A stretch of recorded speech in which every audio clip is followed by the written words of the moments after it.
Sa video ito ituturo ko sa inyo kung paano magpalit ng cellphone number sa inyong SSS online account. Kaya tara, samahan niyo ko at panoorin natin ang video na to.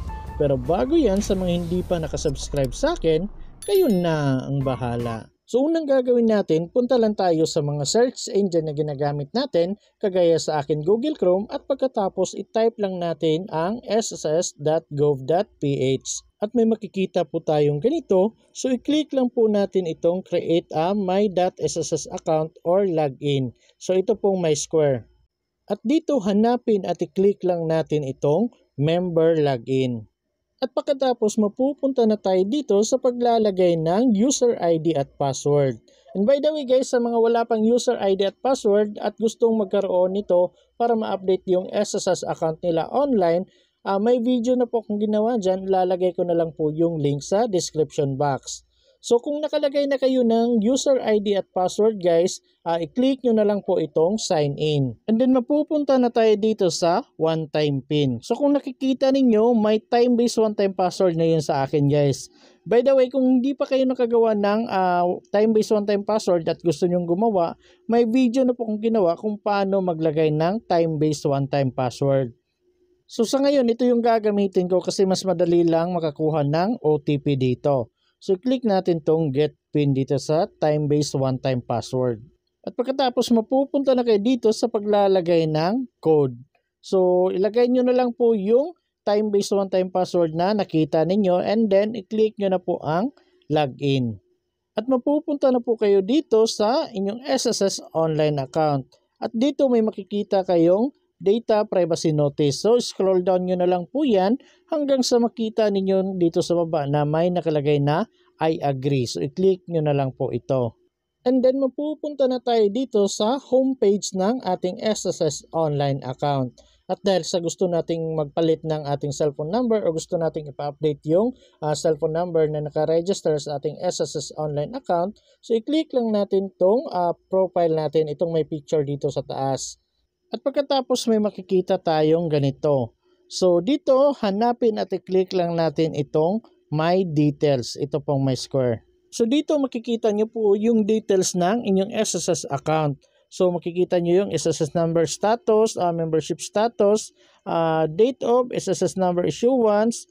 Tapos nandito yung employment details, reporting date, reporting ID, ganyan nakikita dito. Tapos yung other details. Nandito yung membership type. Tapos dito sa baba makikita nyo po yung UMID or SSS ID details. Kung meron na kayong UMID, saan nakuha, card type, ano yung transaction status ninyo.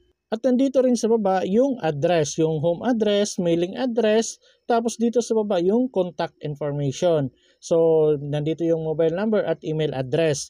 At dahil sa gusto nating i-update yung mobile number natin or palitan natin yung mobile number natin, i-click lang natin tong update information. Ito pong my square. At mapupunta na kayo dito sa pag-update ng inyong contact information. So dito may makikita kayong member basic information. So nandito sa basic information yung SSS number, member's name, date of birth, date of coverage, home address. Ito pong nandito sa taas guys, itong mga basic information. Hindi po ito pwedeng palitan online. Pwede lang po ito kung pupunta kayo mismo sa SSS branch, magdala kayo ng valid IDs or documents na meron kayo. Tapos kailangan nyo mag-fill up ng member data change request na form or yung E4 na form. At yun po yung ipapakita ninyo doon, yun po yung isasubmit niyo kung gusto niyo palitan yung member's name or kung may problema sa pangalan, yung date of birth.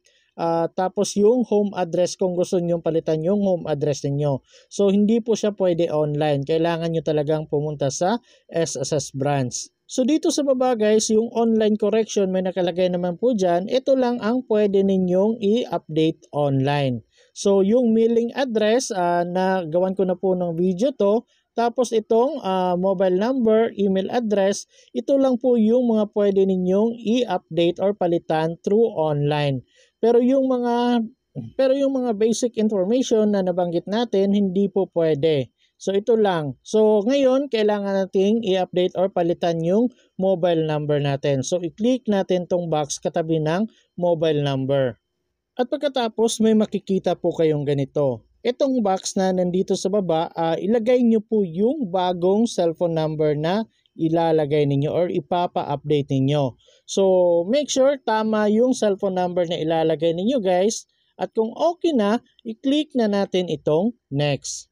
At pagkatapos may makikita kayong ganito. So dito i-review nyo pong maigi yung mobile number na nilagay ninyo kung tama ba.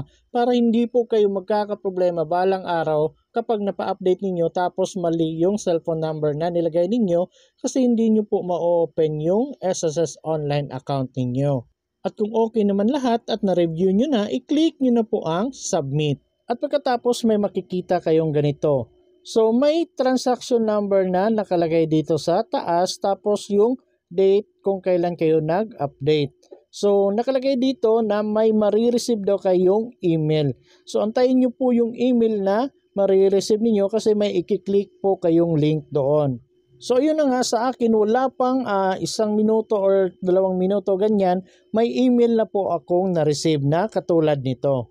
So nandito po yung email ni SSS para sa request of updating your cellphone number or mobile number.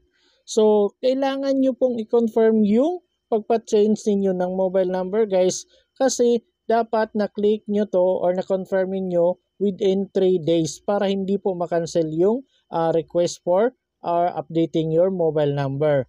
So kailangan nyo pong i-click tong click here na nandito, itong kulay blue, para ma-update po yung information or mobile number ninyo. So i-click lang natin tong click here.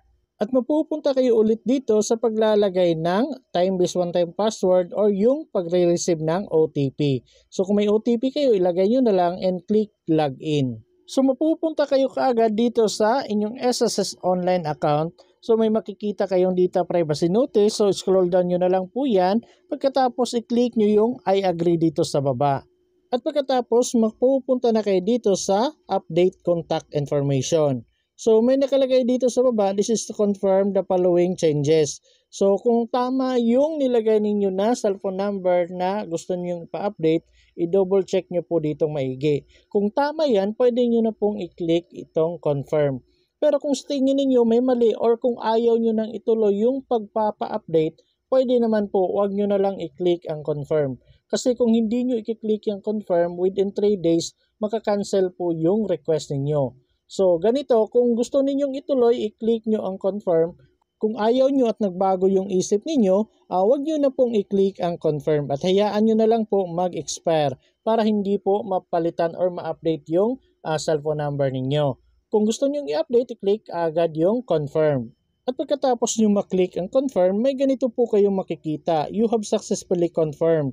So mag-antay kayo ng 2 working days or 2 calendar days para makareceive kayo ng notification para sa request ninyo ng inyong mobile number na pag-update. So i-check nyo po sa email ninyo. So kung wala sa inbox, i-check nyo po sa spam or junk mail folders ninyo. So magantay-antay lang kayo at ganun lang kadali at ma-update or ma-change na yung mobile number na gagamitin ninyo.